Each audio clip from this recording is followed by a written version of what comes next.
হরে কৃষ্ণ ভক্তবৃন্দ, আশা করি আপনার সবাই ভালো আছেন এবং হরে কৃষ্ণ মহামন্ত্র জপ করেছেন। তাহলে চলুন আজকের ভিডিওটি শুরু করা যাক। ওং নমো ভগবতে বাসুদেবায়। ওং নমো ভগবতে বাসুদেবায়। ওং নমো ভগবতে বাসুদেবায়। শ্রীমদ্ ভগবত গীতা তৃতীয় অধ্যায় কর্মযোগ, শ্লোক নম্বর 10।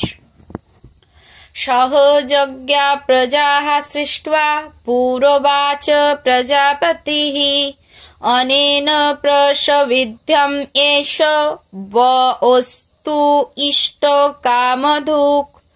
সহ মানে সঙ্গে, যজ্ঞা যজ্ঞাদি, প্রজা প্রজা সকল, সৃষ্টা সৃষ্টি করে, পুরা অর্থাৎ পুরা কালে, উবাচ অর্থাৎ বলেছিলেন, প্রজাপতি হে সৃষ্টিকর্তা, অনেন এর দ্বারা, প্রসবিষ্যধ্বম উত্তরোত্তর আরো সমৃদ্ধ হও, এস এই, ব তোমাদের, অস্তু হোক, ইষ্ট সমস্ত অভীষ্ট, কামধুক প্রদানকারী।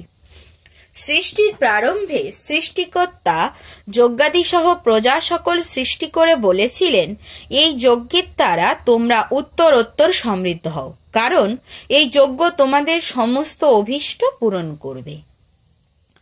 প্রজাপতি ভগবান শ্রীবিষ্ণু এই জড়জগৎ সৃষ্টি করার মাধ্যমে মায়াবদ্ধ জীবেদের ভগবদ্ধামে ফিরে যাওয়ার একটি সুযোগ করে দিয়েছেন।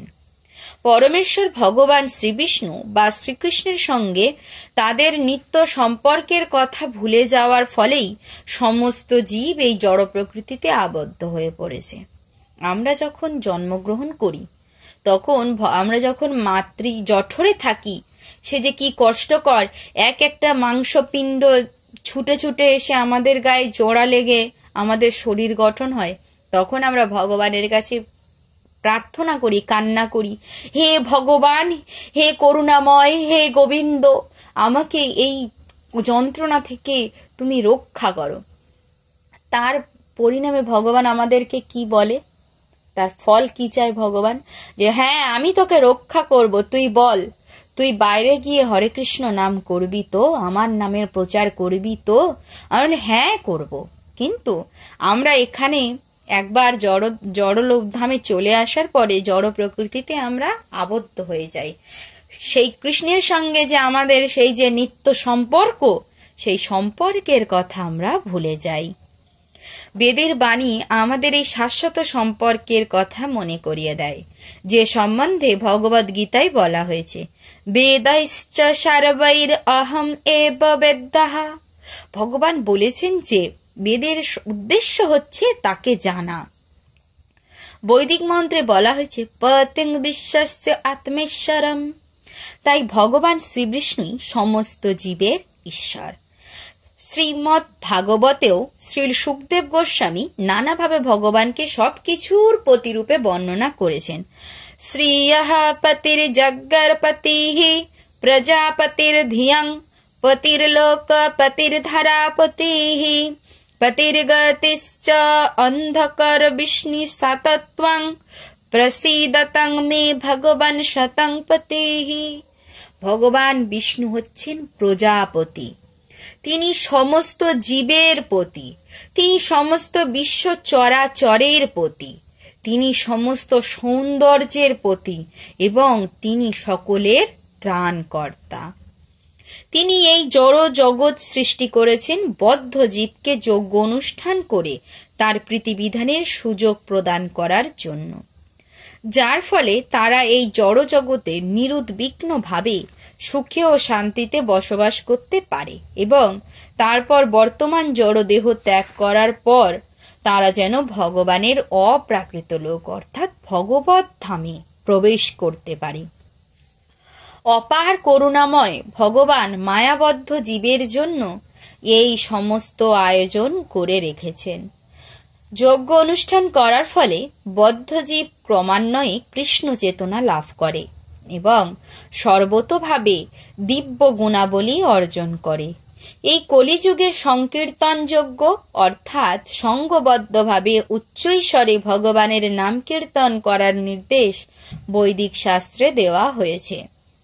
শ্রী চৈতন্য মহাপ্রভু এই যুগের সমস্ত মানুষের উদ্ধারের জন্য এই সংকীর্তন যজ্ঞের প্রবর্তন করে গেছেন। সংকীর্তন যজ্ঞ এবং কৃষ্ণ ভাবনা সমার্থক।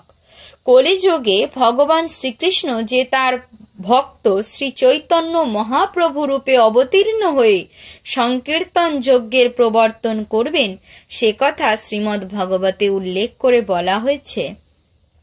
কৃষ্ণ বর্ণং তিশা কৃষ্ণং সাঙ্গপাঙ্গ অস্ত্র পার্ষদম যজ্ঞাই সংকীর্তন প্রায়র যজন্তি হি সুমেধসঃ। এই কলিযুগে যথেষ্ট বুদ্ধিমত্তা সম্পন্ন মনীষীরা সংকীর্তন যজ্ঞের দ্বারা পার্শ্বযুক্ত ভগবানের আরাধনা করবেন। বৈদিক শাস্ত্রে আর যে সমস্ত বাকযজ্ঞের কথা বলা হয়েছে সেগুলির অনুষ্ঠান করা এই কলিযুগে সহজ নয়, কিন্তু সংকীর্তন যজ্ঞ এত সহজ ও উচ্চস্তরের যে সকল উদ্দেশ্যে অনায়াসে যে কেউ এই যজ্ঞ অনুষ্ঠান করতে পারে এবং ভগবদ্ গীতাতেও তা প্রতিপন্ন হয়েছে।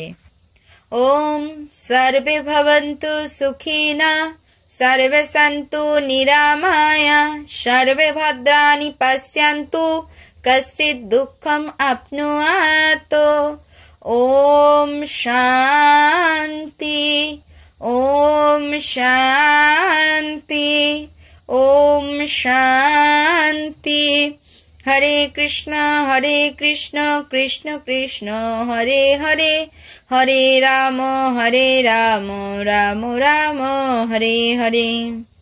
হরে কৃষ্ণ ভক্তবৃন্দ, ভিডিওটি যদি ভালো লেগে থাকে একটি লাইক করে দেবেন, আর অবশ্যই কমেন্ট করে জানাতে ভুলবেন না যে ভিডিওটি আপনাদের কেমন লাগছেন। আর যদি ভালো লেগে থাকে অবশ্যই কমেন্টে হরে কৃষ্ণ বা জয় গীতা অবশ্যই কমেন্ট করবেন এবং আপনাদের প্রিয়জনের কাছে ভিডিওটি অবশ্যই শেয়ার করে দেবেন এবং আমার চ্যানেলটিকে সাবস্ক্রাইব করে বেল আইকনটি অল করে রাখবেন যাতে আপনাদের কাছে গীতা শ্লোক পৌঁছে যায়। ধন্যবাদ। হরে কৃষ্ণ।